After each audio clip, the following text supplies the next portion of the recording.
बा की आंखों में भावनाओं का सागर उमड़ रहा था। यह हवेली, यह पुरानी, रहस्यमयी हवेली, उसके लिए सिर्फ ईंट पत्थरों का ढांचा नहीं थी, बल्कि उसकी जिंदगी की यादें, उसकी जड़ों की गाथा, और सबसे बड़ी बात, तुलसी के लिए उसकी अमूल्य धरोहर थी। उसने गहरी सांस ली और मन ही मन फैसला किया कि यह हवेली अब सिर्फ तुलसी की होगी, न किसी और की, न किसी बाहरी की।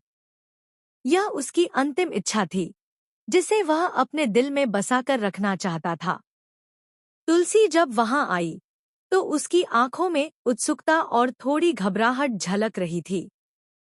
बा ने उसका हाथ पकड़ा और धीरे से कहा, तुलसी, संभालो अपनी अमानत। यह सिर्फ तुम्हारे लिए है। इस हवेली में हमारी जड़ों की खुशबू है, हमारी यादों की गूंज है।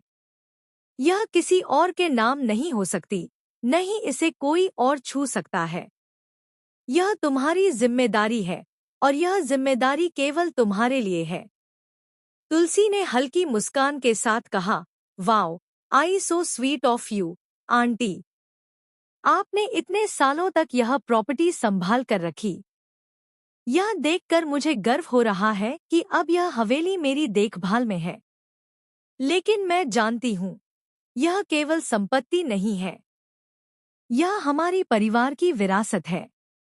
हमारी माँ ने यह प्रॉपर्टी पार्थ को देने की इच्छा जताई थी, लेकिन अब यह आपके हाथों से मेरे पास आई है। आपसे यह ले रही हूँ, और इसके साथ मैं हमारी लेगसी को आगे बढ़ाऊंगी। बा की आंखों में एक अजीब सी चमक थी, जैसे किसी रहस्य को छुपाया जा रहा हो।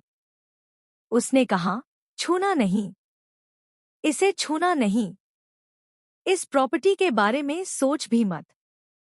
याद रखो, यह सिर्फ तुम्हारे लिए है। यह मैं नहीं कह रही, यह माँ की आखिरी इच्छा थी। वह हमेशा चाहती थी कि यह हवेली तुलसी के पास रहे। अब अगर तुम चाहो तो इसे किसी और के नाम नहीं कर सकती। न अपने पति के नाम, न बच्चों के नाम, न किसी गिफ्ट के तौर पर दे सकती हो। यह सिर्फ तुम्हारी और तुम्हारे लिए ही है। तुलसी ने डर और उत्साह के मिश्रित भावों के साथ पूछा, लेकिन आंटी, क्या ऐसा करना सही होगा?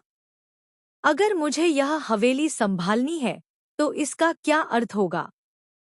बा ने धीमे और गंभीर स्वर में कहा, सही या गलत की बात नहीं है, तुलसी।